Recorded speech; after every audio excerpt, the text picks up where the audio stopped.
Hey everyone, I'm George Savaricas, And I'm Harold Varner.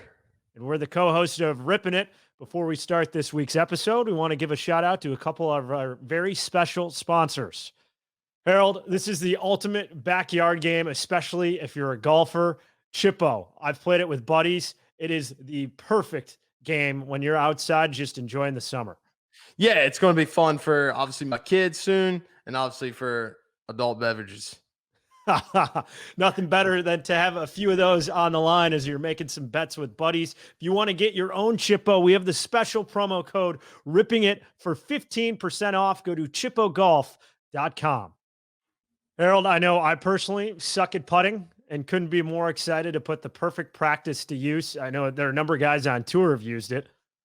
Yeah, it's a pretty cool thing. Obviously, I think everyone has it in their house. It's a really cool thing to just get people, obviously I love gambling on it.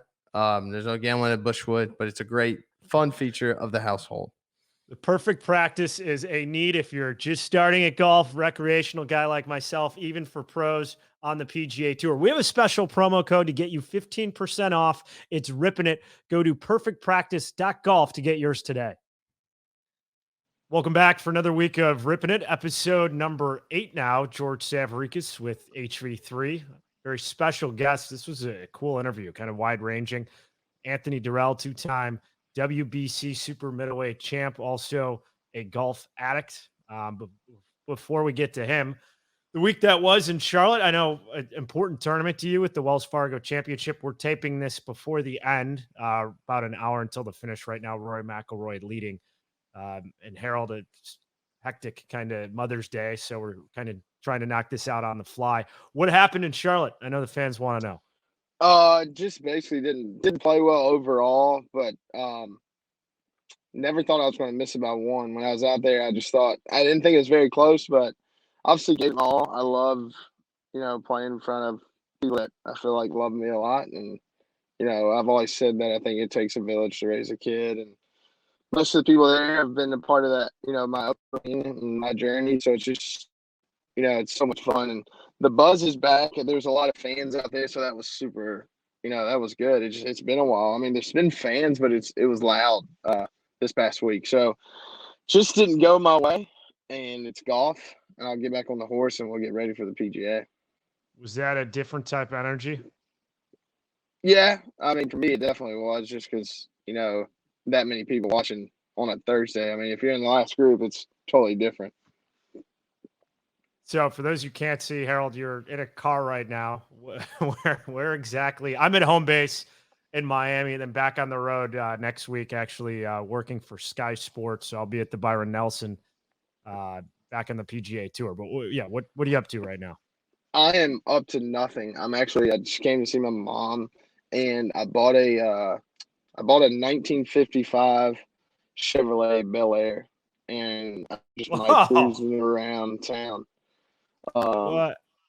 If it's not too windy, I'll show you. It's pretty cool. It's awesome, actually. We'll do it the rest of it from there. Yeah, it's awesome. Yeah. When did you decide to get this whip? Well, I've been thinking about it for a while.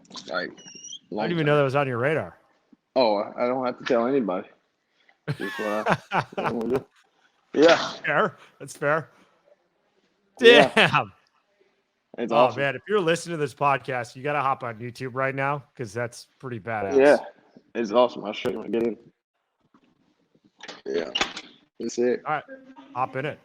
I assume that's got to be like a boat getting inside of it? No, it's awesome. Let's see. I don't know how to turn this around, but yeah. That's the inside. Can you see the steering wheel and stuff? Yeah. I can see it all. You won't hear me talk here in a minute.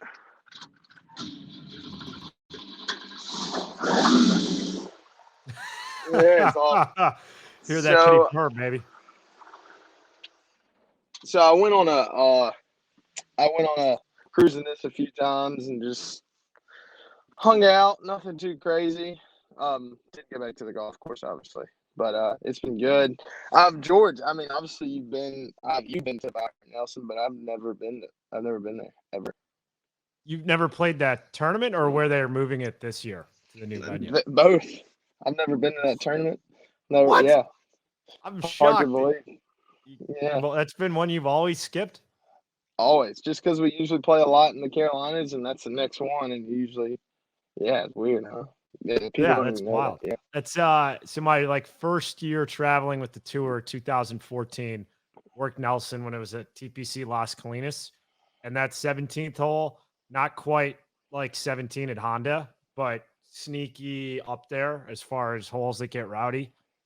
Then they moved it to Trinity Forest, which I didn't work, but that looked like the worst ever spectator course when you have a PGA Tour event with no trees and it's in Dallas when it's could be like mid 80s, high 80s. Yeah, I And then they, heard that the players weren't too fond of it.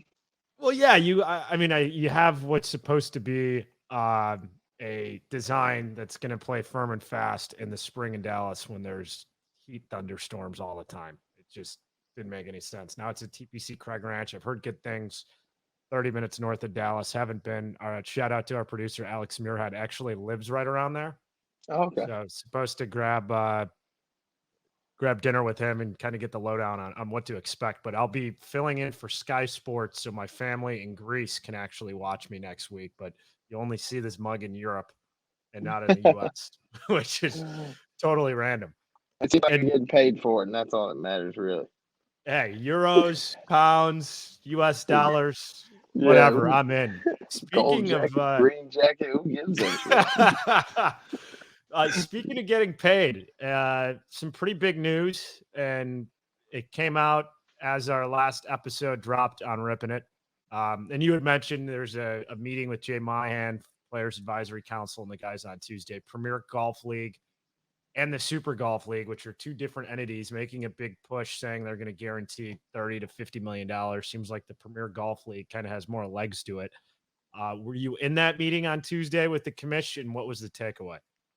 I'm late to a lot of things, but I was late to that one. But I get the gist of it. I mean, there's people who just have a lot of money and they want the best to play, and I just hate that in a million years could you just think that, like, obviously you get paid that much, but to have the opportunity and it be like a big deal between you and the place where you're a private, you're an independent contractor. So I find it weird. There was obviously a threat or whatever you call it where Jay said that anything that is associated with the PGA Tour, you'll be, basically, you won't have any membership, which is fine. I mean, I don't know. I just think that coming from my upbringing, when that kind of money is around, your job is to listen because that's life-changing money. I'm not saying that I'm on that, but in my seat, I'm going to sit there and listen and, not say I would do it, but, for the right price, I would definitely do it. I think you're doing yourself a disservice if you don't at least take the time to listen to what it is in any situation, let alone that set of circumstances, but to just not even consider what would be another option just seems like insane in my mind. But Whack. I get It's why. whack if you're not listening. You're whack. Yeah, You're but I like, get why the tour is taking a strong stance. It's wild to hear. Was it just the revocation of your membership if someone plays for the Premier Golf League, or what? How did they lay it out? Like, yeah, that's just all they said. That's all was said in the player meeting, and it's whatever. I mean, if the price is right, like when it's all said and done, 50 years from now, no one's going to know that you won whatever. But 50 years from now, with 100 million in your bank account, your great grandkids will know and remember, and I'll be able to do more in my community. So that's just the way I look at it. Not everyone's going to look at it that way. Obviously, we have an awesome place to play right now, and I'm fortunate to be able to be on the PGA Tour. But it's not like it was given to me. Like, hey, here you go, you want to play on the PGA Tour? So I'm not going to sit here and act like if it was another tour and I was playing well, I wouldn't play it either. That's my whole key on it. Like, it's all earned, and they pride themselves on having the best players because the best players have like worked their tail off to compete against other great players. So they just manage it basically. And it shows historically they haven't had to pay kind of fees to entice players to be in PGA Tour events because their purse size has been substantially more. And they were fortunate that Tiger Woods was born in the US and played the PGA Tour as his predominant tour for his entire career. So that purse increase kind of mirrored Tiger's trajectory. But this is the first time the money being thrown around exceeds what players in the PGA Tour currently play for. And you can tell by their response saying however they phrased it, that you would no longer be a PGA Tour member. There were some news reports saying something like a lifetime ban or something along those lines, that this is perceived as a real threat, because you've never heard that to guys if you're playing the European Tour or the like Australian PGA Tour. So clearly It's just correct. It's just like the world. Yeah, it's just like the world. I mean, people with power threaten smaller people that have opportunity, that they have a chance to take something from them. That's just how it is. And it is what it is. I don't really care, because if I had that much money just slinging around, I wouldn't give a damn what anyone was doing. So when you say the biggest disconnect, and I hear what you're saying about the potential money being discussed, and for my broadcast TV career, I mean, if someone was offering me 10x what I'm currently making right now, yeah, I would be like, literally any human offered 10 times what they're currently making, it would be hard to turn down. And Anthony, who we have Anthony Dirrell later in the show, he talks about either playing for money or legacy. I thought it was great what he said. I think the biggest disconnect with a lot of fans is they think that guys play for legacy, when at the end of the day, it is a job to support your family, and the money is just as, if not more important. Yeah, I think it depends on your upbringing. I think, for instance, my kid that's coming, I think he's going to have a different mentality than I had or have right now. You're going to, if you grow up and you don't have to worry about money, you're not going to think about money. You're going to think about, man, I want to win. But if money was an issue to where like kept you from doing some things you would have liked to have done, you're gonna think in it totally different. But I would love to see like these guys that run the tour. Like, what if they offered them that kind of money? Would they be like, no, I'm just PJ Tour through and through? Like, that's whack. That's a lie. It's a lie. Like, I just don't. I mean, that's a lie. I don't really care what they can say. Blase, whatever they want to say. But I think it's that fear of going out of your comfort zone and doing something you've never done. With the PGA Tour, it's a guarantee. Like, if I keep doing this, I'm going to make X. And some people live in that lane. I feel like a lot of people in this world live in that lane. And there's people that like, hey, I got nothing to lose. Come on. And some people do the latter, and it is what it is. I don't really care. I just want to be one of the best in the world. And if you play well wherever you go, I think you'll be one of the best. What have guys been saying? I haven't really talked to anyone, but because I actually had a lot of stuff going on myself, but I don't know. I don't really know anything. I don't really care, because once it becomes real, I didn't know we were talking about that. I thought that was done after COVID, to be honest with you. Yeah, so I didn't know anything about it, and then we started talking about it. I was like, well, yes, and then it gets on Twitter and it just gets blown out of proportion. Like, you'll know like when something real happens. When one of those players is like, I'm out, it'll be real. That's the thing. I don't think it will just be one. So it's so hard for a league like that to convince a block of players to all go. Because if you're one guy on an island, like, no one's strong enough to think, okay, I'm going to be the one person to push this forward, unless you had an ownership stake in the tour. I think you need 8 to 10 guys out of the top 10 or 20 in the world to say, okay, we're all doing this, for it to become a reality. I don't know how much it costs, but I wish I was the person that had the money to make them think about it, because that means you got a lot of it.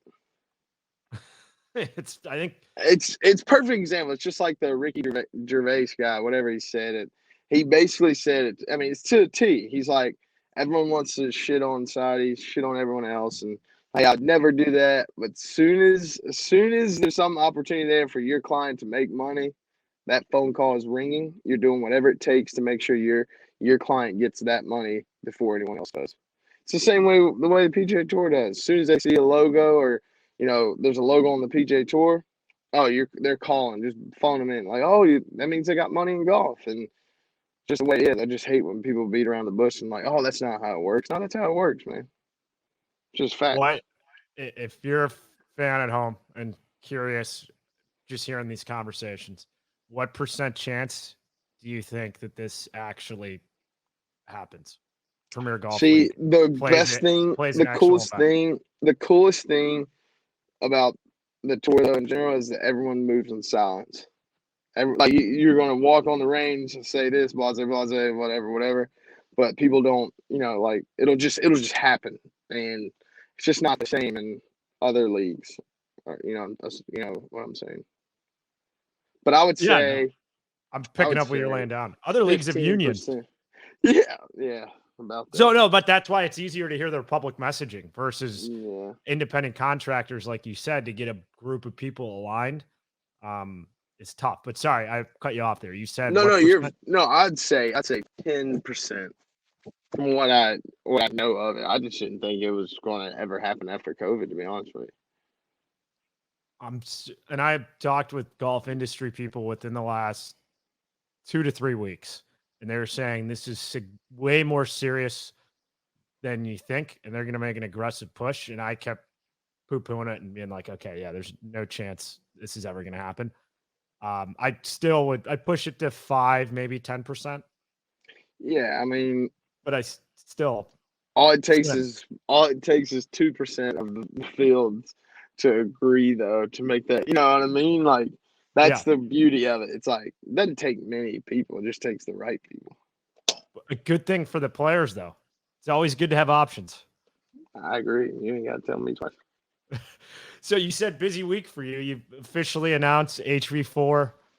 What's a hometown event like from a stress, time commitment, everything you got going on while you're playing Wells Fargo? You're so excited to get to Thursday. I mean, so excited. You don't know. I mean, it is. You can't wait to get to Thursday. It's good, man. I mean, I just have a hard time believing people don't love to be loved, and that attention's good. But sometimes you just get tired, man. The rain delays helped me out a lot this week though, because you could just go home. I could go home and just chill. So that was pretty funny. How far is your crib from Quail? 17 minutes. Okay. Like Is that what, personal record or just normal time? Who knows? Some days it feels like I get there in 10, and then there's some days I feel like I get there in like 30. What about in the 55? What about in the 55? I haven't taken it out. It's in Gastonia. Oh, no joyrides yet? No, just around town. No, I keep where it's like people that are slow moving rather. It's like the Grand Marshal of the Rose Bowl parade. Just it is awesome, dude. It's so much fun. Kissing babies. It's so much fun. So Anthony, I know your manager and like my buddy Preston Lyon had been telling us, I know this boxer, great story. I didn't know anything about Anthony, and I'm a very casual boxing fan. What did you know, and what were your thoughts leading into the interview? I didn't know too much at all. I just knew he commented one day, like I posted pictures like, hey, we need to play golf or something. I was like, all right, whatever. And then he's like, man, I cracked my driver, so I just knew he's addicted to golf. So that was basically all I knew. And I was like, dude, my boy's managing a boxer. Would you be interested in talking to him? He's like, dude, I'd love to. So then they hit it off when they talked. He's like, dude, you need to talk to him. So it was really cool. We just saw Canelo Alvarez win over the weekend. Anthony has a story of when Canelo asked him to fight, and hopefully, I mean, coming up in the future, he was talking about retiring, says he may come back. I think that would be a hell of a matchup if they ever are able to throw down in the ring. So next up, first time on Rippin It that we have a world champion as far as in the boxing world, 2-time WBC super middleweight champ, Anthony Dirrell. You want to wake up feeling good every day? I mean, who doesn't? This product, I can personally attest, has had a huge shift in my day-to-day wellness. It's 2020 Immunity Booster, 2.5-ounce shot, handcrafted by sports dietitians, filled with essential vitamins and nutrients with none of the artificial colors or BS you see in sports drinks. I have it before I go to the range or start my round, or even just to kick off my day. Get 20% off your first order. Ripping It 20, the promo code. Go to drink2020.com. Excited to welcome in two-time WBC former super middleweight champ Anthony Dirrell. Anthony, thanks for hopping on. Know you're a bit of a golf nut. Just curious. I also know that you live in Michigan, not the best golf hotspot this time of year. When's the last time you touched a club? Last week. No. Not actually. It was yesterday. Yesterday. Well, even better. It was yesterday. I went out and played 9 holes with my couple friends, and I wanted to play 18, but we just played 9. Couple friends, and I hit them okay. Honestly, man, like last year, my driving was horrible. This year is like straight down the middle all day. Now my short game is horrible, but last year was good. It's like how this golf thing is. It's a mix up. You can't get them both at one time. So, tell me about it. Yeah, I've been trying it for a while. Yeah. What I got to ask? Obviously, being a boxer, I know. I just don't know many boxers that play golf. How'd you get into golf? So, I got into a motorcycle accident, and I broke my leg and my hand, but my leg was still messed up. My hands was okay. Shasta, I don't know if you know her. Yeah. I know her. Into it. She told me to come out and golf. So she really got me into it. That was in 2012 or 2013, one of the two. She got me into it. And after that, man, it's frustrating that time, but when you got it, it's like, oh, and the last hole always bring you back because you always do good. So tell me about it. Yeah, I always come back. I don't know why, but I always come back. That's awesome. Yeah. What point could you tell you were hooked? Shit, when I started hitting the ball, when that ball was getting up in the air, I'm like, yeah, and I kept going. I kept going and going. And after that, man, it was like, shit, I'm here. And I got my wife into it. Like I say, my kids into it. They want to golf. So I'm putting them in a golf. My oldest had been in it since he was 5. He 9 years. So 4 years he been in it. My 2 youngest, they're twins. They getting in it this year because they're 5. So I want to put them in different sports to get them and see what they want to do when they get older. Whatever they want to do, I support it. I don't care, except box or football, but I'm with it. Why not boxing or football, though? I know the business aspect of boxing. I see all the other sports making a lot more, and we go into the ring risking our lives and we getting punched in the fucking face, man. We getting hit. And then football is just too much. The CTE, I looked at the stories and stuff on that. You can't tell if you're gonna get it or not. So that's a no-go for me. I want to die before my kids die. I don't want to have to bury my kids. That's not what life is about. That's the worst thing for a parent, I hear. Yeah. Obviously I'm not a parent yet, but I hear got one on the way. Let's go, baby. One in the oven. Baby. Thank you. Yeah. Super excited, but it's so nice to hear other athletes talk about their kids. And, obviously you want your kid to be special in some kind of way and hopefully athletically, but it's pretty cool to see, the bigger picture. Like just give them an opportunity to do whatever they want to do and go from there. And hopefully I can do the same, which I don't think I'll do well with. Yeah, I think you have a boy or girl. Boy, even worse. It's easy, bro. I got 3 boys. It's easy. Just let them go. Mama ain't gonna think so, but just let them go, man. Yeah, I'm glad she's not listening to this. So I'm telling you, man. But that's how it is. Like my boys is so rough, man. They put on gloves. I promise every day. They sit there and wrestle each other, box each other. Like all of them. I got a 9-year-old, and like I say, 2 5-year-olds, and all of them fight. Like they don't even care, and they rough with it. So. Like I say, they boys. I mean, you're supposed to let boys go. They get hurt sometimes they don't. But you still gotta dust off that wound and keep it going. I hope I can do that. You can. Trust me, man. It's like you think you're not ready, but you ready. Like no one's ever ready for a kid. Like you can plan for it, but you're still not ready. I don't care what you say. Oh, I'm ready. I'm ready to. Once that kid come out, it's gonna be a whole different mindset of how to do this and that. You're gonna be so careful because your first kid, you're gonna be so careful. But and that's good. But if you have some more, you're gonna be like, oh yeah, they ain't. It's okay. Oh, well, Shit is crazy. I'll tell my wife that and see how that goes. But yeah, no, listen, like she's going to go the opposite of you, but it's good. Like people say, opposite attract magnets, man, and that's how it is. You got to have the mama, and then you got to have a strong side for them to get it, the whole world, the whole thing, and that's what it's about, man. It's life. I think everybody got to learn their lesson with anything. I mean, I did. My brothers did. My sisters did. My grandfather. I mean, everybody learned their lesson. You can't choose a path for somebody. They got to choose their own path. Without a doubt, everyone does. Yep. So where do you play in Michigan when you do play? Warwick Hills. Place is all right. Yeah, it's I gotta get you out there, man. We're gonna obviously we were talking earlier. I hope you get to caddy. Listen, I caddy. I promise I will. I love it. I get a kick out of just seeing people, obviously they think they know what caddying's about, but I love like just seeing how excited they are. So I hope that works out, and we'll obviously shoot the stuff. Let me know. What that the pro-am or for the actual tournament? Oh, it'll be either pro-am or practice day. I'll ask Ricey how that goes. Yeah, exactly. You want to talk about fighting? He'd be fighting. Like, yeah. Hey, man, what?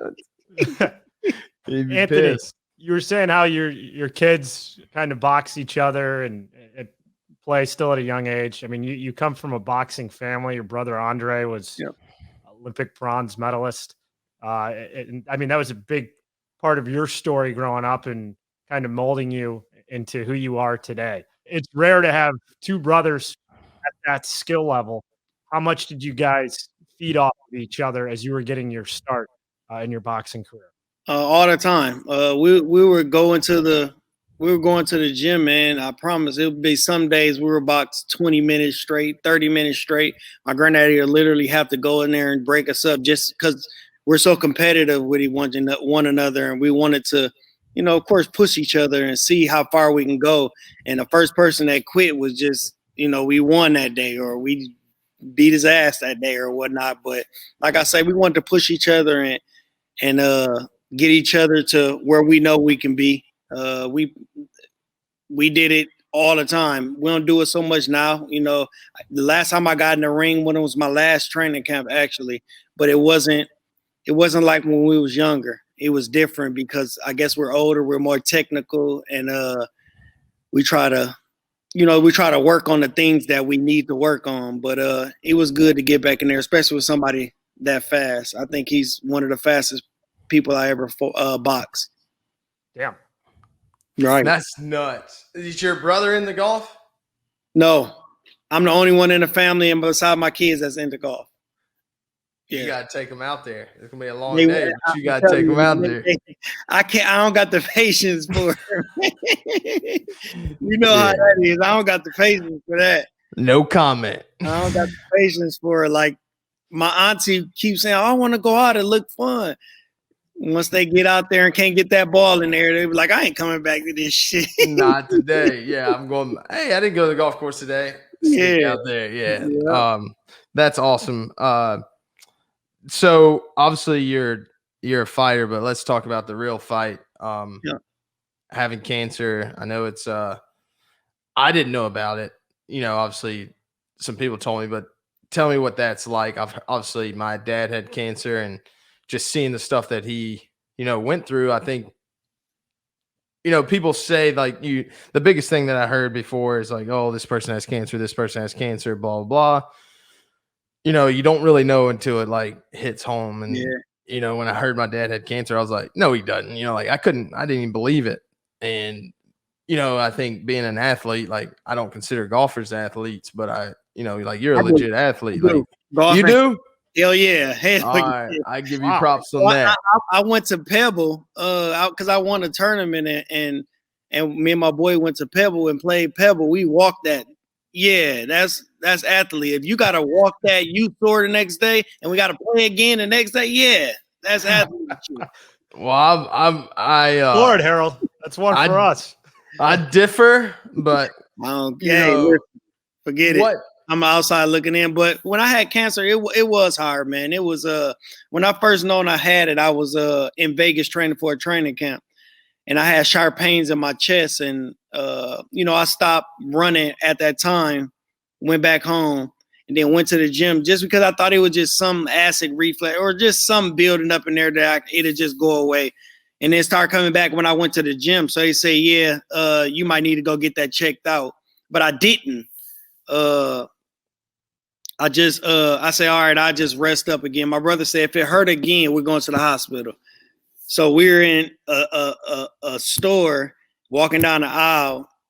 It hurt it again. We went straight to the hospital. They said I had a mass on my chest, about that big, middle, and it can be cancerous or it could just be a tumor, and they'd just go in there and take it out. Got back home that next day. I flew back home that night. Got back home that next day.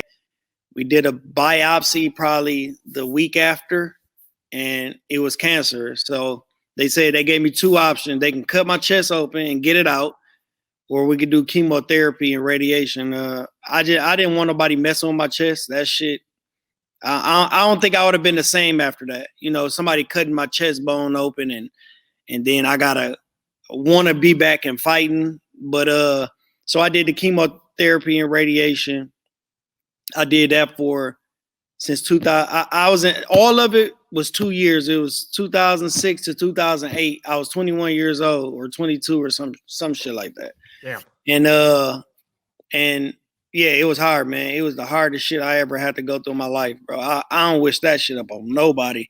Because the medicine, bro, it was before I even got in a spot when I was in halfway through my treatments, I had to take it every 2 weeks. I had to sit there for 4 hours and let medicine just drip in me, man. I was tired. And before I even got in a place, man, I can smell the medicine. Literally it was hitting me, smell it. I just throw up right there on the fucking ground. Bro, it was that serious. And I still can go by there right now, I promise to God, and smell it. I promise. I don't know how, but I can smell the shit if I step foot on that property. I go up there every now and then. I had one checkup since I got cleared from it. I don't like going to the hospital because there ain't nothing but bad shit at the hospital, man. You go to the hospital, they gonna tell you something bad. When do they rarely tell you something good. I know I gotta get checkups every now and then, but it just sucks, man, because I was a young boy coming kid, yeah. doing what I had to do. Like I said, I didn't smoke or drink. My professional career, I think I was 14 I think when it had it, and it was just shit out of luck. But I think just everything happened for a reason. It was a year later, or something like that. A couple years later, I got into a motorcycle accident. You know what I'm saying? I broke my leg and my hand. So, like I say, everything happened for a reason. I'm the second guy to win a title off cancer. Daniel Jacobs did it first. So we, I think right now as it sits, me and him, I mean, we are Hall of Famers because that hasn't been done. And we did it. I did it twice. I became world champion twice. So it's moments like that you treasure and you never forget, man, that, when you accomplish something, you set a goal at a young age and you accomplish it. It's phenomenal. That's awesome. For the listeners and viewers as my dad had cancer, but at an older age, things happen to you when you're old. Yeah, I was the first one in my family who had cancer. Oh, wow. Yeah. What went through your head? I have some funny stories, talk to my dad about not being able to piss and whatnot.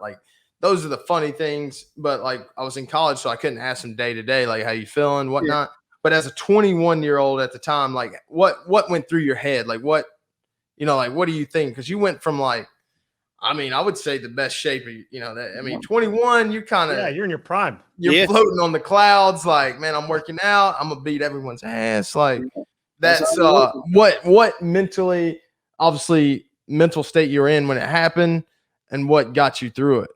You know what? Like when it happened, I didn't really because nobody in my family had it, so I wasn't like knowledgeable on cancer. Like it was just like, oh, okay, it's cancer. But when I read up on it, like it was, people die from it. It broke me down. It was one time when I was done with chemo, and excuse me, I had to do another scan on my chest to see if the mass went down, but they said it got bigger. But it really didn't. It was just scar tissue. And they said I might have to do more chemo. I wasn't doing it.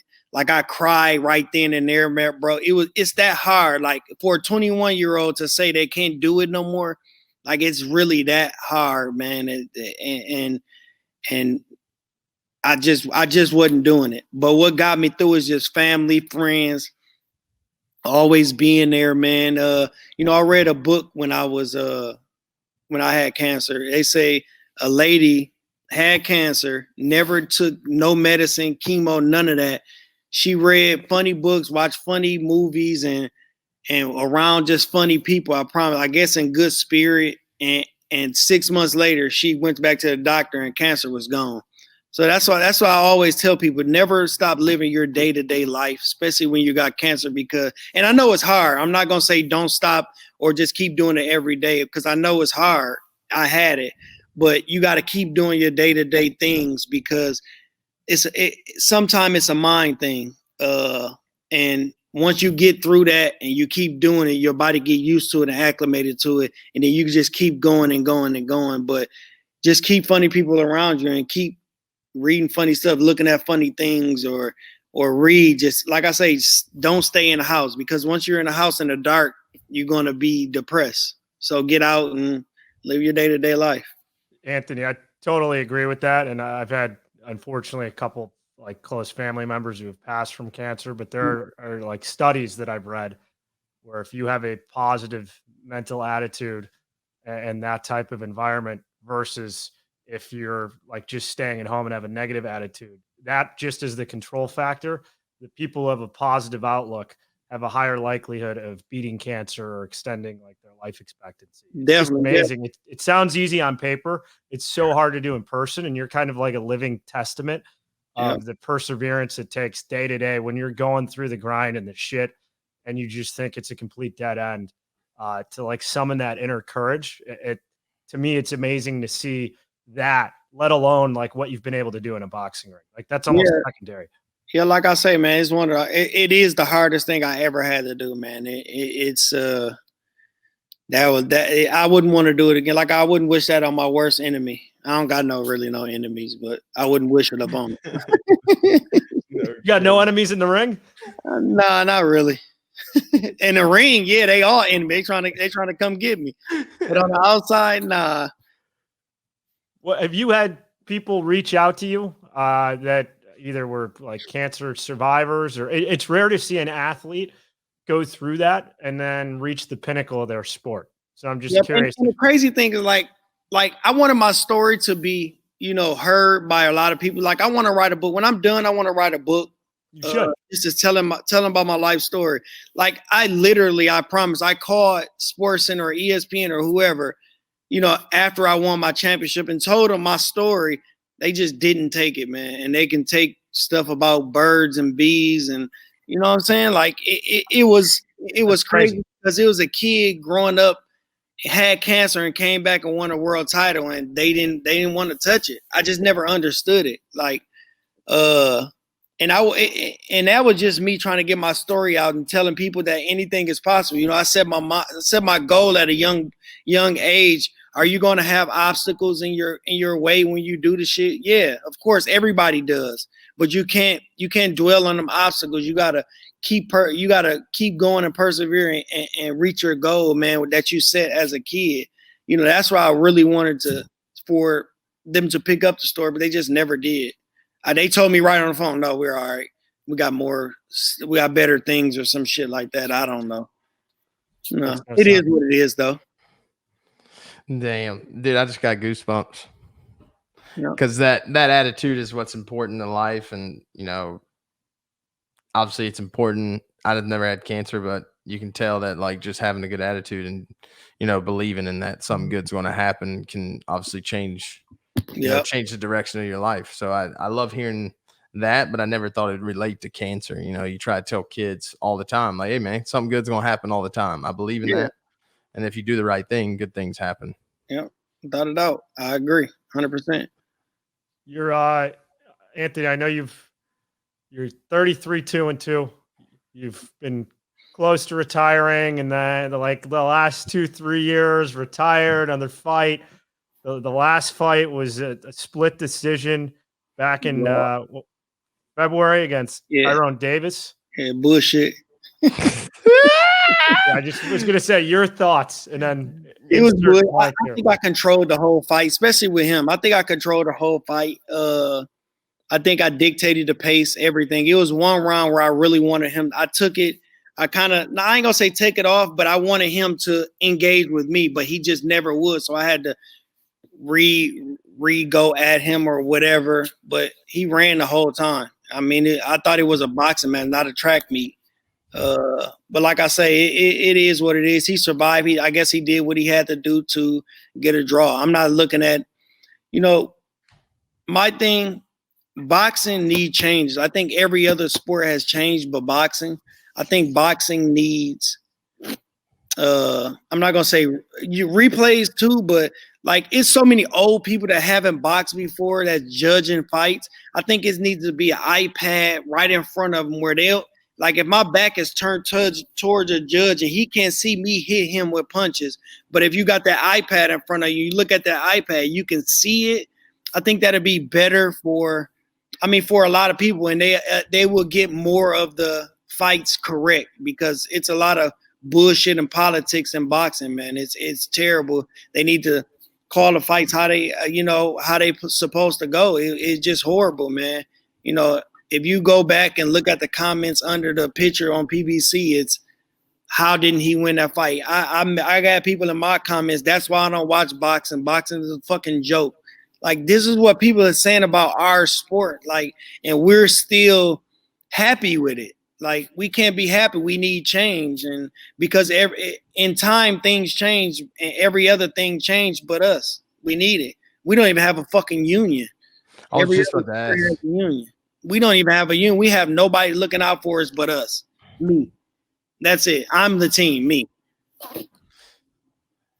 George were talking about I don't think it's right, you know, but, you know, who am I? Nobody. Hey, you're somebody when they're making money off that TV, though. Yeah, exactly. Hey, it counts whenever you show up and fight. Yep, agreed. We're going to go right past this subject. So I love everything that you're about on that. And I think there would be a couple golfers that would love to talk about that. We'll save that for another day. Anthony, are we going to see you in the ring again? Yeah. You can't have that be your last fight. No, it's not. I'll be there again. I want one more. I want a big fight. I want a Caleb Plant. I think everybody knows that. I think he's bitching up and trying to wait for Canelo. But, you know, whoever I get, you know, I want a name. I want a big name so I can go out and just be happy with myself. Be a winner. I'm a competitor, so me not winning or like a draw or like the fight before that, it was a loss due to a cut, but he won. You know, cuts happen in boxing and shit. It is what it is. I think that was one of my best performances with David Benavidez. I think I was winning the fight. And then the last fight was a draw. I just want to go out with a win and with a big name. I want to show people that, you know, I'm not just a guy. I'm really a champion. Explain to everyone how that happens. How do you get the person you want? And I mean, it's just so.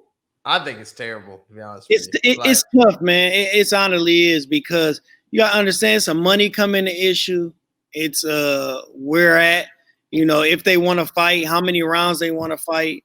You know, it's a lot of stuff in the background that goes that goes before the fight goes. And that's what a lot of fans don't understand. You know, we got to get work done in the background so you guys can see the fight. I'll fight anybody. I don't give a fuck.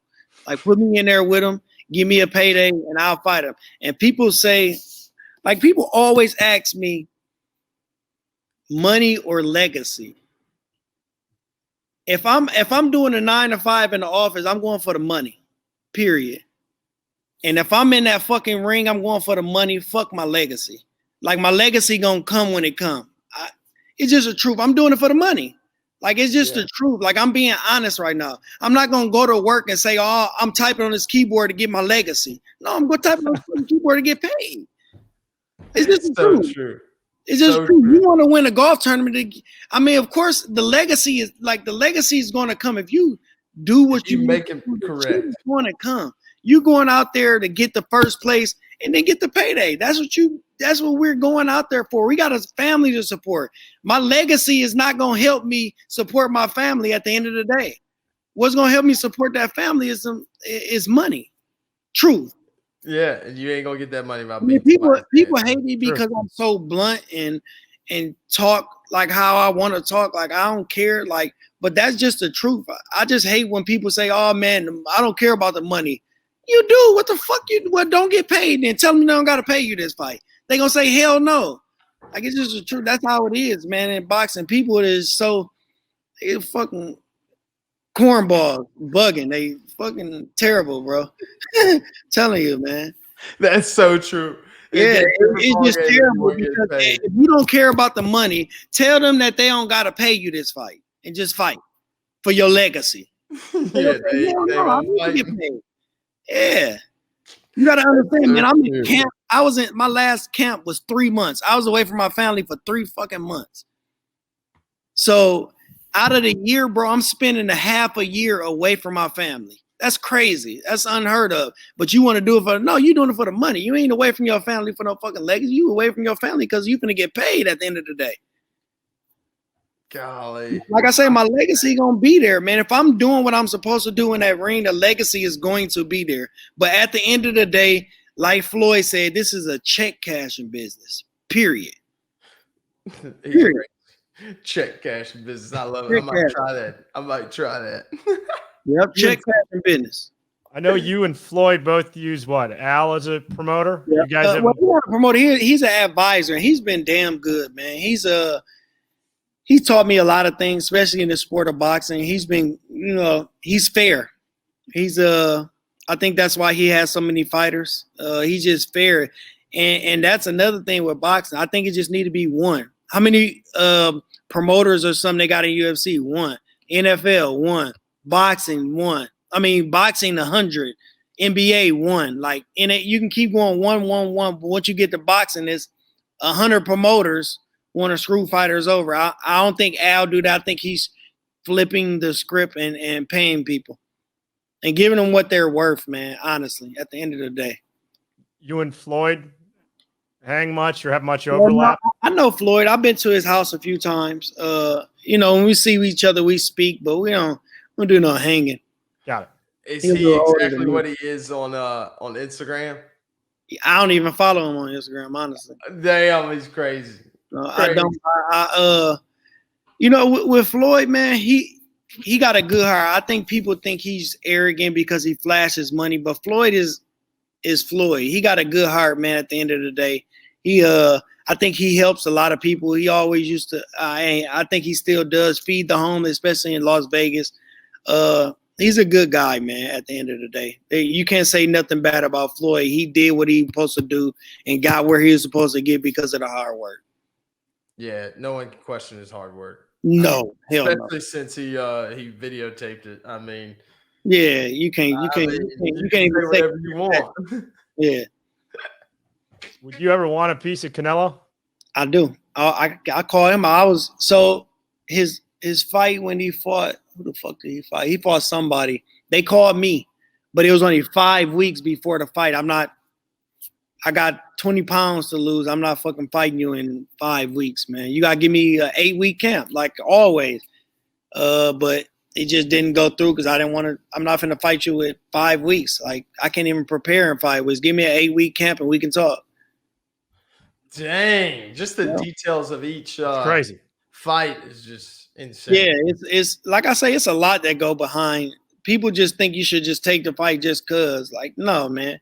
Like fighting is dangerous, bro. I know a person who got paralyzed from boxing. People in 2018, I think 5-6 people died from boxing. Like, that's crazy. That's unheard of, man. So, I want to protect myself at the end of the day. And what do you think the cause of that is in You know boxing? what? And you like watch UFC and you're like, it's just like bang, he's out, good. But like in boxing, me and my uncle, my brothers, my cousins, we were just talking about this. Like, why is people dying from boxing? Like, what is the cause? And we don't know because you've been doing the same thing. I don't know if it's, I couldn't even tell you. I can't even. I'm gonna sit here and say all day because I don't know. It's the same shit they've been doing for forever since I was born. Before I was born, so I don't know what's different. I don't know what they need to do to change it. I have no idea.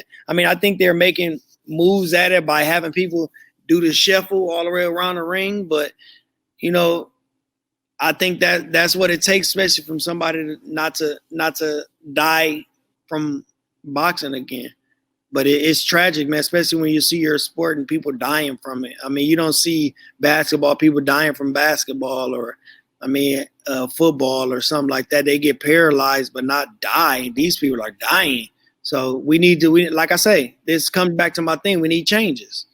I think every sport done had changes but us. Even the NFL are making changes to not let people or try to fight CTE, and that's what we need to do. Make changes to, and I'm not going to say where it don't happen, but if you see a guy really don't have a chance, you need to stop that fight. Like, that's what I think. I think it's over. Like, he doesn't have a chance. Why are you still letting him fight? But that's where people get hurt at. That's taking too much head trauma or something like that, or hitting behind the head. It's stuff like that where we need to watch out for, as a boxing community, man, and just come together, just fight. Do you think a lot of boxers think along those lines as well? Like the ones you talk to. I got a lot of boxing friends. I know a few of them do for sure. Like I say, we all say he doesn't have a chance, just stop the fight. That's how it is. I think they did right by stopping Deontay Wilder fight. I think, like he said, he was pissed. He was, but you live to fight another day. That's the whole thing. Like, well, if you was to go home and be paralyzed at home, then what was the point? Like, you would have been mad at your coach. So it was a lose-lose situation for anybody else on the team. Because if you was to go home and you was really hurt, you would say, why you didn't stop it? But since he stopped it, you say, why you stop it? Like, it's you can live with one of them. But I think they did a good job. He was depleted, man. Something was wrong. And something was wrong. He came out the gas just like.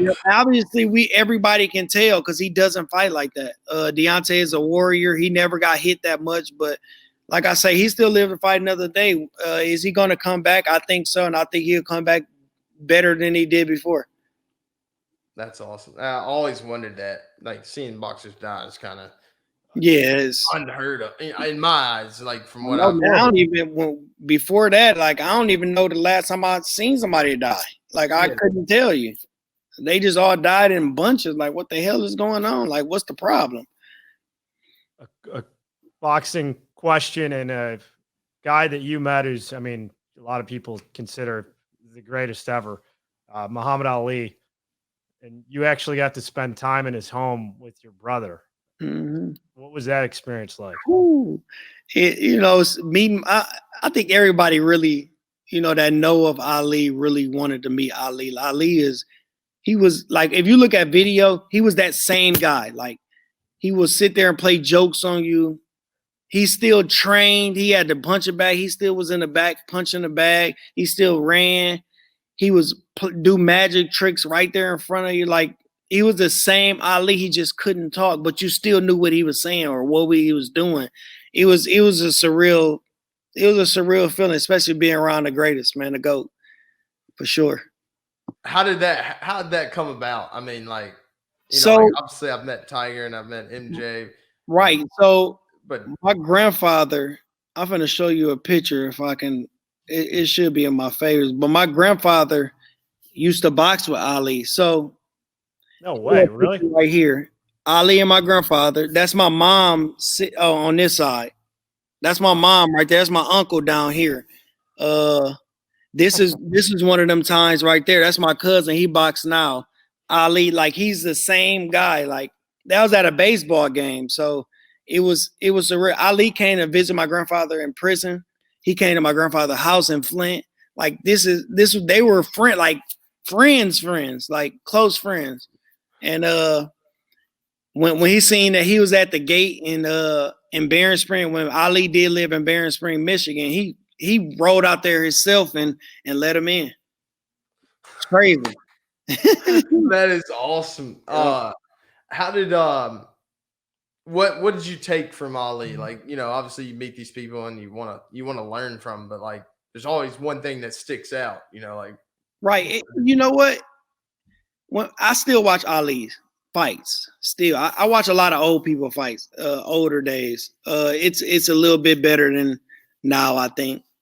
But you can learn something off everybody. But you just take being great, man. He was the only reason why he's, and I'm not gonna say the only reason why, because the man can fight his ass off too. One of the reasons why he's the GOAT is not just the stuff in the ring; it was the stuff out the ring too. When you have a voice like he had, and I don't think no boxer, I can say until, I mean, even now had a voice like Ali. Ali was the voice of black people. He wanted to stop everything. Like say, I'm not going over there to Vietnam to fight people. I can fight you. You're my opposer. You're my enemy. You know, right here in America. So by him doing all that, man, that's the greatest of all time. I mean, people can say Floyd or anybody. Ali is the greatest, man. Just by in and out the ring things that he did. I think it's really cool though how you articulated it though. I think we do a really good job in this day and age of just blurting out stuff just because my friend did it. I'm boys with him. We just say something because we're black. I think he did a good job of saying what was right. And I think we live in a society right now that's very good at just speaking just because we can speak. Yeah. Instead of you know, like the things that is really going on, or like of course, it's some things that's going on now that's went on in back then, but with Ali, people listen to Ali. I don't think a lot of people get what Ali get, where people will listen. He wanted to help all people, not just black people. Correct. He wanted to help everybody, and I think that was the main goal. I think people now just want to help blacks. I think, like, do Black Lives Matter? Hell yeah, Black Lives Matter. Because we don't get treated the same way I think other races get treated.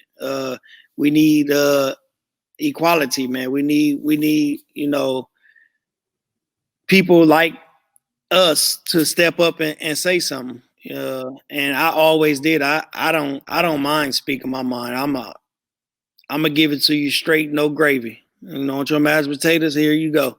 That's just how I do it, and I tell everybody that. But we need more people like Ali. Without a doubt, I can't. Man, you couldn't have hit the nail on the head. I think it's pretty cool. You know, it's so easy nowadays to say, I don't like what he's saying, and say, fuck you. Yeah. Instead of saying, hey man, why does he think like that? Like, I want to have a conversation with him. Like back in the day, like if you wanted to get your voice out, it wasn't a tweet. It wasn't a Instagram. Now it was like, hey, I need to go on this show and I want to have a candid conversation with this guy. That's the stuff I'm into. I want to know, hey, do you, even though you don't believe in what I believe in, I want to know why. I want to know where's that come from. And we don't take the time to understand where someone comes from. And that's what I'm, you know, I love being an American. I think it's the greatest country in the world. And I think there's a lot of opportunity here. It's changed my life. But I think we don't take the time to understand where people come from. We'd rather just like you say, it's too much social media and news and stuff, and then you feed into what they're saying instead of really doing the research or what you need to do to look and see what's going on, then have your own opinion about it instead of going off other people's opinion, man. And that's the problem. This social media shit got everybody bugging. Whew, tell me about it. Well, let's get off that one though, because boy, that I could be here for the next hour. Fire. Well, and real quick, Ali, and I was lucky enough to meet him when I was 10. And to this day, like of any athlete or celebrity that I've gotten to have a conversation with, you just had that presence where you were just kind of in awe. Like he could light up any room. That's one of the superstars that you'd be like, dang, I'm really here. Like, wow. Like, it was amazing. Crazy. Yeah, it is. It's like I say, it's surreal, man, that I was even in the vicinity of Ali. And the sacrifice that he made to miss 3 years of his prime, that's not only like his rhetoric, to your point, Harold, on how like articulate he was in conveying his stance and taking a stand, but to then give up 3 years of your fighting career to go to jail for that. It's just amazing to see the self-sacrifice that he made for what he thought was the greater good. And he was 100% right with what he did. Like it's just, that's so rare. You said it best earlier. You were fighting because of money, and he wasn't scared to give it up. And he wouldn't. That ain't happening right now. That is not happening. It's so different now. Like then, of course, you got, if it take one person to help millions, hell yeah. But right now, like the world is so different and money hungry and everything like this, and that is money, and that is like it just. We're in a bad place, man. It's a bad place. We're going to be better for it, though. I think a lot of stuff is just put on TV, like I said earlier, and we don't do a good job of talking about it. We don't do a good job of educating Black people on how to carry a gun. Yeah. Let's be honest. Like I was just telling my wife, man, I said, we need to, like, I want to show my kids, my 9-year-old son, how to shoot. I don't give a fuck what I do. Like, and that's just the truth. Like, bro, I'm out I got my cars and shit out here too. I'm out here right now putting together a target. Like I got the metal targets. Ding, ding. So I'm gonna put it in the back. I'm sitting on 18 acres. I can go back there and shoot all the hell I want. But that's where I'll teach them the meaning of a gun and everything that comes with it. Like the good, the bad, the ugly. It is what it is. Yeah. I mean, because they need to know. If they pick up a gun and don't know what it is and just pull the trigger, then what? But if they know what it is and what it do and how it can hurt people or save people, like they probably wouldn't do that. That's what I learned when I first got a gun, is that I couldn't believe how cautious the person was that knew everything about a gun and how dumb I was with the gun. Yeah. You know what I mean? Like you think, oh, whatever, it's a toy. It ain't a toy, bud. No, hell no. That's more that toy can take your life. Correct. But those are my policies, and I'm over my policies, and I enjoy talking about it because it's important, and obviously what's going on right now, but it's more important that the rest of the world hears where we need to go, that things are going to get, like things are going to get better. We're going to be better because we're talking about the things that are right, not talking just because we have a platform. We're talking because we're Americans. We're people that want to see this place be great. Yes. And that's the thing. Like, even with my city, Flint, I don't know if you guys heard the water was bad. Isn't it still bad? It's still bad. So this has been going on since April 14, 2014. So imagine that. 7 years now. A city in the United States, land of the free, doesn't have clean water. We still have lead in our water. I think that's a big issue. And I think people think that it's fixed, and it's really not. We still need help. We still need what we can get, but we're coping with it. We're dealing with what we need to do. I know I'm helping. I do turkey drives all the time. I give away stuff for Christmas, water if that helps, but I do my part. I do all that I can do. I'm just one man. If I can help everybody, I would, but it's limited stuff that I can do to help. I mean, it's awesome what you're doing for your community, and I know we'll mention the charity that you have, the Dirrell Chance Foundation. We're going to hit you with some golf questions on the back end as well as we wind this down. So you met Muhammad Ali through boxing, through golf. I don't want to say that Harold's the biggest superstar that you met, but who have you gotten to meet through playing golf that you're like, holy shit? Golf? Yeah, through golf. I gave DJ a fist pump. That was it. So you met the world number one. That's not bad. I gave DJ a fist pump, but like I was at the Rocket Mortgage, man. That's where I fist pumped, and then Gary Woodland, he was there before. I was standing right there, hit the ball like in the rough, and I was like surrounded like everybody do. But I ain't really officially meet them. But you know, my biggest moment was the fist pump with the. Did he know who you were? No, probably not, because he wasn't look. You know, so many people. Oh yeah, just like yeah. I don't have that problem yet, so I yeah, probably not. So it's like, you know, as long as I got the fist pump. somebody come up to me, I know exactly who they are. You know, by name. Hey man, what's up? Oh my gosh, man. What's your low round, Anthony? Man, I just shot a 85. It ain't low to y'all, but shit. That's solid, man. I mean, it's okay. I get better every day. Like now that my driving is where I want it to be, like straight, like I'm hitting the bitch like probably 300 to 310. I think the farthest I hit it was 320 or some shit like that. Like honestly, yeah, like I'm hitting it like that, and that's consistent now. That's what a real athlete does when he plays golf, is what I'm saying. Like that's now my short game is like shit, bro. Like it always come up short a little bit, and I don't understand why. Like I hit my iron, my irons was my bread and butter. Like I had a 2-iron because I couldn't hit my driver. That's how. Dang, you were in a dark place with your driver. Oh my god, I couldn't. Bro, I broke 3 of them bitches. 3. I broke 3 because I couldn't hit the bitch. But now, like I've been hitting it good, man. And if I can continue to do that and then still work on my my short game, I'll be good. My putting is good too. I can read the putt. I kind of read it quick. I don't need to like sit there and do this shit. I know like y'all do. Y'all getting paid. Y'all gotta do that. Like I ain't. I'm gonna sit there. I'm gonna hit it. I mean, it'll be there. It'll be a couple feet from the hole. I'll hit it in. But Anthony, how does a boxer break a driver? Shit. Just hit it. Just hit it down. I ain't hit it over my knee. I hit a tree one time with the bitch. I love his face. He's like, what you mean? I'm telling you, man. Like I was in a tournament, bro. It was a tournament at our club, bro. It's every year, bro. We was in second place, bro.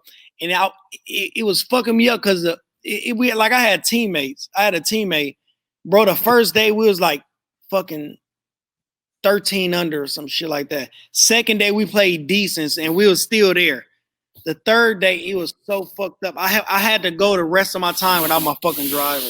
I mean, did it matter? No, because I was hitting my 3-wood fucking 250 anyway. So that was the best shit I was doing. You didn't pull a C-woo on him? No, man. I like that shit, man. That driving shit is terrible. That is shit that frustrates you. But it's always the last hole that keep you coming back. I'm telling you, that last hole is just straight down the middle. Lures you back. If you could pick one awesome golf trip, where would you go? Damn. I want to go overseas. You know, it looked like it's dead grass, but it's all flat every fucking where. It's some of, I forgot what the hell that shit called. It'd be like, yeah, it is the where? It's called the home of golf, Scotland. It's in Scotland. Yeah, I think I want to go over there. I'll go over there. It's some, I forgot what the name of it is. You would want to go over there. You're a real golfer. That's everyone says, I want to go over there, man. You should go to Bandon Dunes. What's that? It's the same thing, just in America. Where's it? It's in Oregon. Is it in Bend? It's 45 minutes outside Bend. It's in Bandon, Oregon. It's this small town. They've I know that. 4 courses on the Pacific Ocean, like 150-foot cliffs. Like I go out that Pebble. Pebble was the fucking nicest shit I ever did. Like I was walking up where Tiger and shit walking. Like I was like, fuck yeah, like hell yeah. Pebble doesn't count though, man. There's no way you can build a golf course that close to the ocean now. It's got to be some like Yeah, I know. environmental Yeah, like understandable. problem. Most memorable round of golf. I chipped it in. I think I don't know. I don't got no memorable round. I love how you had like two stories there. Like, shit. No, I don't got no. Yeah, fuck that. I remember one round I chipped it in with the sand and make a birdie from the sand, but shit, I don't got no memorable rounds. It's always, bro. I'm serious. Like, it's always like 1 or 2 holes where I get a fucking 7 or 8. Like, where the fuck, like, bro, the shit kill me every time, bro. I could be like, I promise, like, it was like last week, bro. I was shooting par through 5, bro. That 6th hole came around, it just fucking went to shambles, bro. I'm like, what the fuck? Like, come on, man. Like, I'm making par, like I'm right there, like everything is.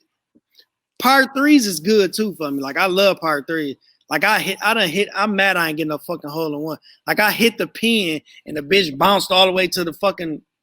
I'm like, come on, man, just going on. It took me 24 years to get one. My coach just got one. I showed him how to golf.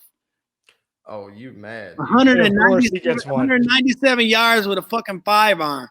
You like stupid mad then. Oh my God, I was pissed. And that was when we were at camp. Anthony, you get madder in the ring or playing golf? Golf. Playing golf, yeah. You can control the The ring is like my composure. I know I'm gonna go get hit. So I like that don't do shit to me. When I fucking hit a bad shot, when I know I can hit this shot, oh, that shit burn fire in me, man. Especially chipping. Like, say if I'm 20 yards away and I hit a chunk out the back, I hit it fat, I'm pissed, man. I'm pissed. Like, fuck. That was the shit. It tear me up, man. Oh man, that's I mean, everyone's been there. The stuff you're talking about, I just do it on Sundays too often, but hey man, it's the greatest. It's golf though. Like, people don't understand, like, golf it's not easy. That people, I can hit a ball and all right, well, go out there and do it and get in that little bitty hole you're talking about. You're gonna be all over in the forest, you're gonna be in the water. The good thing about me too, like this year, I haven't really lost no balls. Like, the ball's been right there. Like, I'll be in a rough, but it's not like in a rough. Like, it's like right there. So that's a good thing for me. Like, I usually lose a whole bunch of slew of balls, man. But now it's just like I'm good with it. Weirdly enough, I've been losing a lot of golf balls lately. Sunday, Saturday, last week. I'm losing golf balls while I got a partner. How you lose a golf ball and you ain't even hitting it? I mean, man. Yeah, it is what it is. Anthony, I keep 2 different scores: my score and how many balls I lost. Yeah. Over under. Like I said, I ain't lose that many this year. I've been playing the vice balls too, soft balls. Is that like a little promotion there? Huh? Is that a little promotion there? Because a little plug. Is that a shameless plug there? But I put my logo on it so people find them. They know who the fucking ball is and give it back to me. No, I ain't sponsored by no damn. I wish I was. Should I get free golf balls? Love it. Anthony, enjoyed the conversation. For sure. And then I know you have a charity. If you want people to get involved, that we would love for you to plug before we let you go. Of course. So it's Dirrell's Chance Foundation. It's on my website. My website is anthonydirrell.com. Everything is on there that you would need. If you feel generous, you can hit the donate button and donate. It goes to a good cause. I don't touch it. I put money in there my damn self. So, but it helps Flint, man. Helps the kids in Flint. Helps kids with their education. Inner city and on the outskirts, and help find a cure for cancer. That's the number one goal of my foundation, to help find a cure for cancer. I think we all need, all that we can get everybody on the job, especially with finding a cure for cancer, something that's been around ages and ages. So that's my foundation. Anthony, first of all, thank you for coming on. We appreciate your time. But I really want to say thank you for being a light to people that, some things that I believe in. I think it's hard right now. Sometimes being a black person, speaking your mind on things that are important to hear, but also hearing the right thing. So I just appreciate you just doing what's right. And that's seems so hard right now. I appreciate y'all having me on, man. It was an honor, sit back and talk with y'all, man. It was a good conversation. All That was love, great. baby. I hear it all the time. George, you're living in Miami these days. You got to have some late nights and you wake up, you're not feeling too hot. Not true. And I'll tell you why. Tempo. Total game changer. Tempo supplements guarantee you're never going to miss a beat thanks to a formulation of natural ingredients and essential nutrients. 2 versions of Tempo. Hungover AF, which I've taken. Natural hangover supplement. And coffee. A supplement for clarity and focus. Check out both at trytempo.co. That's trytempo.co. Find your rhythm with Tempo. Use promo code TEMPO for 15% off your order. What an awesome interview. Just an awesome guy. That was, gave me a little bit of goosebumps in the middle. What do you think, George? Yeah, I mean, you hear about a cancer survivor who thinks he's going to die as a 21-year-old and then to come back and become a world super middleweight champion was nuts to just face that type of adversity. You hear about it. It's something completely different to experience it. And I couldn't imagine experiencing it at that age when you think you're invincible. Yeah, I thought it was pretty cool how open he was to what was going through his head. Because I think people think the things that he thought but won't be like, or talk about that happening. Totally agree. And then I thought it was kind of surprising that he doesn't want his kids to box, that he'd rather they just play golf. I mean, so against it. Yeah, like that was pretty funny, actually. And he's complete golf addict now. And some of the other stories as far as like him just breaking clubs left and right and that type of stuff. But what stood out to me, he's like, strong stance, golfers are athletes. You don't buy that. Yet, like every athlete we've had on this podcast says the same thing, that golfers are athletes. And that's why, we live in an awesome country, because I don't have to agree with you to tell you how I feel. Yeah, I still stand where I stand because I just know how I train and how I'd have to train to play a real sport, and it's not the same. It's not. Like, if a golfer sits here and tells me he does, that is wrong. Okay. Bowling, sport, not a sport. Not a sport. I mean, you just bowling. Like, the guys know how to spin it. I don't think it's a sport. If anything, I feel like I'm so sore from picking up the ball. Like, what are we going to work out and do curls with just my right arm? So does running have to be involved for it to be a sport? Yes, because you can't just get up and run like you're a cheetah. Like, what do you think? You just have to stretch. You don't have to practice to run faster. You don't have to run fast. What, are you going to walk faster on the golf course? So that's my theory. I'm sorry, but whatever. Well, because I was going to do sport, not a sport, but I figured that's the easiest question to ask you. If running has to be involved, and we're talking sports on land, I won't involve like cycling or that type of stuff, which is really strenuous. So that's a sport. I mean, have you been on the Peloton lately? I mean, geez, you could die on that thing in 10 minutes. Well, yeah, I mean, there's a little recall there, so you don't have to move too fast to play golf. I mean, if you haven't watched the golf lately, they come in all shapes and sizes, and I feel like I'm getting pregnant lately. So, well, you got that future dad weight coming? I guess I'm gaining more than Amanda. That's a supportive husband, though. No, it's not. It's called laziness. Well, what happened to the what was it? Heritage, where you said you were being lazy and then you weren't, and then you played well that week. Is it ebb and flow? No comment. No, I mean, it's just here and there. You just got to be consistent. I've been consistent for like 3 weeks, but you just got to keep going.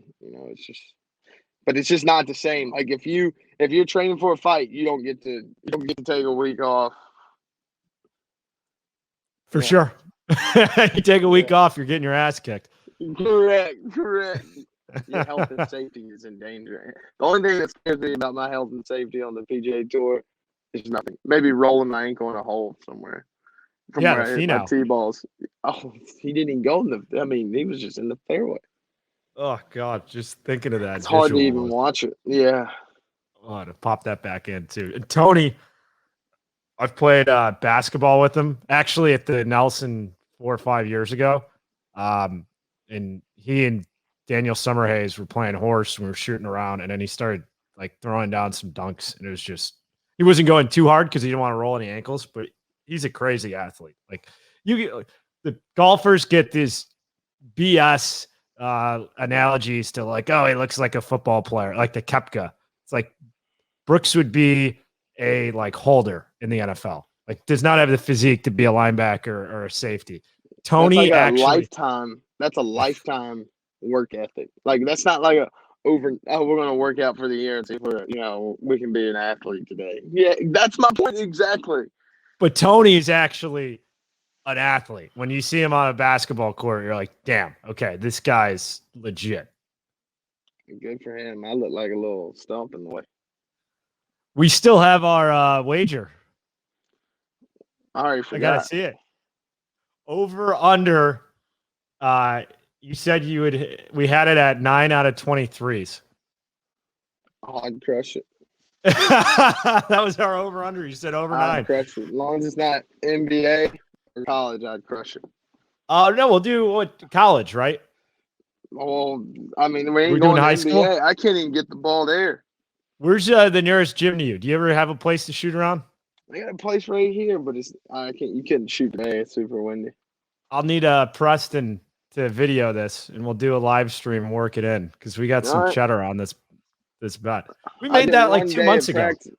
I know, man. Sometimes you forget, but Harold, just you could reminded work me. with Steph Curry for 2 years, and I wouldn't be worried. You're crazy. You should be. You're crazy.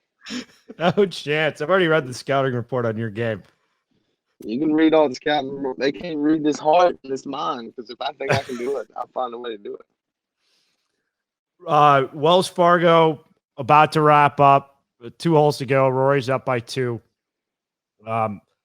Rory, one of the most candid guys, most outspoken and candid guys on the PGA Tour. I'd say he and Jordan Spieth very, very adept at sharing their process, what's going on, all that type of stuff. To see him go like miscut, T28 miscut, seems lost, and then in 1 week can snap it on. Just as a fan on my end, it's pretty amazing to watch. And you hear guys talk about how, say, Rory and Dustin Johnson, when they're firing at all cylinders, kind of have that gear where they can just take it to the next level, and you'll see 6 to 8 shot wins, and like Bryson DeChambeau at the U.S. Open. When you've been inside the ropes, which guy did you play with? Doesn't have to be those 3. It could be anyone. Took it to such a level where you're like, wow, like that is a lot of firepower in his game. Man, I think all of them are good. Like, but that good. I mean, I don't really pay attention to what everyone else is doing. Like, if we're walking on the range, HV's not gonna I ain't paying attention to that. I just go shit, with everyone. And then, like, for instance, I can't remember even where I played with Rory. Like, it's not even memorable. But like missing the cut, and I'm watching it, I'm like, man, I just want to win. So like, I think for me, it feels as if I watch these guys and I'm like, man, they just win a lot. I think that's the most impressive thing. They win everywhere. They, they win by a lot, but like just winning all the time, I think it's so hard. Like I play well 1 week per every year and I haven't won yet. You know what I mean? Like how can I get to that level? And they do it on a consistent basis. And I think the media does a really good job of making it a bigger deal because in the grand scheme of things, if you take his 30-year career and you cut it, like, oh, he's basically winning twice a year. So it's pretty funny. It's like, or more than that. He's winning more than that. So there's just very few guys that are doing that. Well, we're all prisoners of the moment. So whoever's just won's the best thing in the world. If they haven't won for 6 months, a year, 2 years, they're awful. They're never going to find it again. If they don't win in 2 days, what happened to him? It's nuts.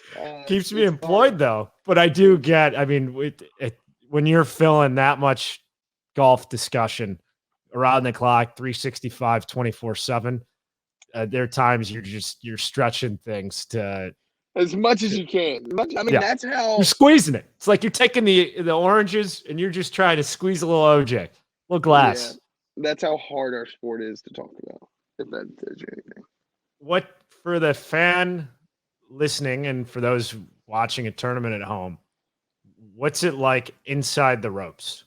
How often are you talking to other guys? Is it totally dependent on who you're playing against? Are you talking more on a Thursday versus if it's a Sunday? How does that kind of shake out? What actually happens in between the 65 to 74 shots that you're hitting in a round? It depends on who you're playing with. Like this week, I messed a lot with Cameron Smith. I didn't know he's basically blind, so like he wouldn't get out of the way when like he'd hit his tee-ball and he'd be like, I'm like, dude, let me hit my tee-ball, like get out of the way. So I messed with him a good bit. I mess with everyone. If you don't like it, say something, and no one said anything yet. So I like to keep it fun. I think golf's hard. I think after I have a few bad holes, I'm pretty tough to talk to, but other than that, it's all good. Give me 20 seconds and I'll be good to go. What do you and Ricey talk about? Yeah, nothing I want to talk about on here. I mean, everything other than numbers. I mean, life. Like, I mean, you're out there for feels like 20 hours. It takes forever to play. So you're not going to talk about golf the whole time. You got this week and then PGA Championship at Kiawah Island. What do you have cooking? This episode's dropping on Tuesday, so Tuesday on to prepare you for the Ocean Course. So I'm leaving Friday. I'm going to play Congaree with a few guys, and I'm going to – I don't have to test, so I'll just pick up all my credentials and whatnot on Any Saturday, other pros coming to Congaree? No, not that I know of. I mean, I haven't invited any pros. I mean, I'm sure there's some going. I don't know. But yeah, it's just a special place. Super happy to be a part of it. But another place I'd like to play well. I mean, that course is so good. So good.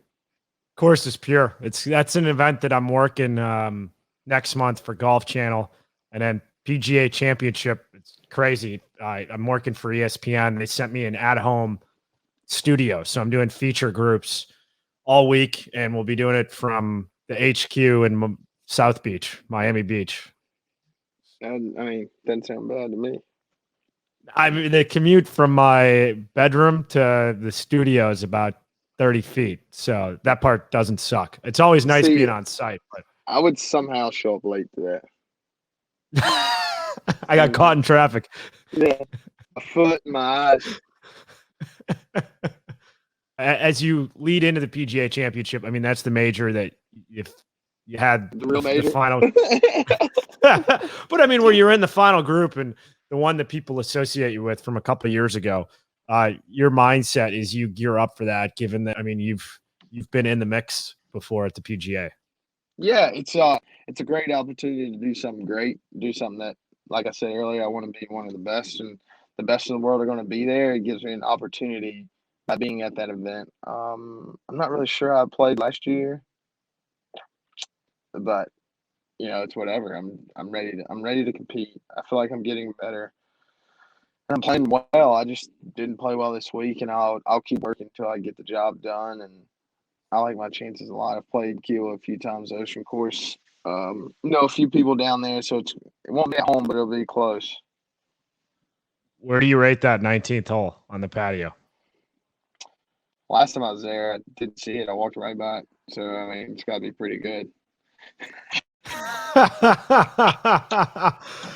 The Ocean Course kicked my ass when I played there, but sitting for drinks afterwards on the patio and those rocking chairs, hard to beat.